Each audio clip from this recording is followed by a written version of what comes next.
दरम्यान रायगड जिल्ह्यात राष्ट्रवादी पक्षाचा शेकापला जोरदार दणका।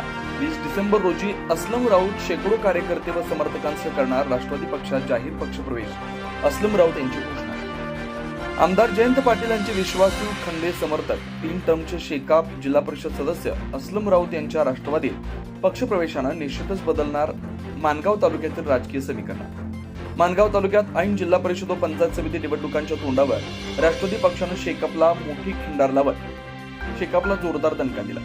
रायगड जिल्ह्यात माणगाव तालुक्यातील मोरबा गटातून 3 टर्म शेकापचे माजी जिल्हा परिषद सदस्य, माजी रायगड जिल्हा परिषद कृषी सभापती, आरडीसीसी बँकेचे संचालक असलम राऊत यांनी दक्षिण रायगड जिल्ह्यात माणगाव तालुक्यात शेतकरी कामगार पक्षाचा अनेक वर्षे नेतृत्व करत शेकापला बळकट केलं। अनेक तालुक्यात शेकाप पिछाडेवर गेला, मात्र असलम राऊत यांच्या नेतृत्वात माणगाव तालुक्यात आजही शेकाप एक मजबूत प्रतिस्पर्धी पक्ष मानला जातो।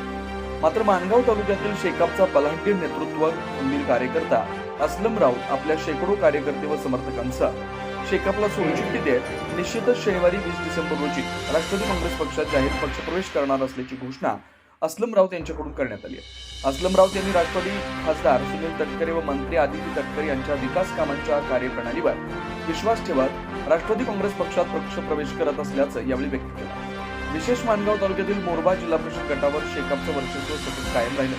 खासदार तटकरे यांनी असलम राऊत यांना मोरबा गटातून जिल्हा परिषद निवडणुकामध्ये उमेदवारी देण्याचा निश्चय केल्यामुळे मोरबा जिल्हा परिषद निवडणुकातील निश्चितच राजकीय समीकरण बदलणार आहे। मोरबा गटातून असलम राऊत हे जिल्हा परिषद निवडणुकात मोठ्या मताधिक्याने विजय होणार असा विश्वास जनतेकडून व्यक्त करण्यात येतोय। उपसंपादक रिजवान मुकादमसह ब्युरो रिपोर्ट तेज मराठी न्यूज पुरार रायगड। आता मी येत्या 20 तारखेला शनिवारी माझा राष्ट्रवादीमध्ये पक्षप्रवेश आहे, पण ह्या पक्षप्रवेशात करत्यावेळी किंवा करण्याच्या आधी माझी माननीय खासदार तटकरे साहेब यांच्याकडे चर्चा झाली आहे आणि मी जो प्रवेश करतोय तो विकास कामाच्या दृष्टिकोनातून या माझ्या मतदारसंघामध्ये मी 3 वेळा जिल्हा परिषद सदस्य झालो, परंतु जरा सध्याच्या परिस्थितीमध्ये सगळं थांबलं आहे आणि ते विकास कामं गतिमान करण्यासाठी मी राष्ट्रवादीमध्ये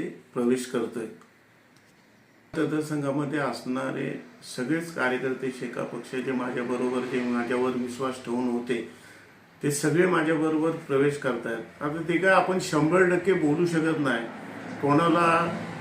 कोणाची विचारधारा पटत नाही, असे काही गिनेचुने लोक नसतील, पण जवळजवळ 90 ते 95% माझ्याबरोबर प्रेम करणारी मंडळी सगळी माझ्याबरोबर राहील। माननीय खासदार साहेब तटकरे साहेब यांनी मला उमेदवारी देण्याचं निश्चित ठरवलं आहे आणि मी या ठिकाणी आपल्याला सांगतो की या मतदारसंघामध्ये नक्कीच आपण विजय होऊन राष्ट्रवादीचा झेंडा फडकवू याची खात्री आहे।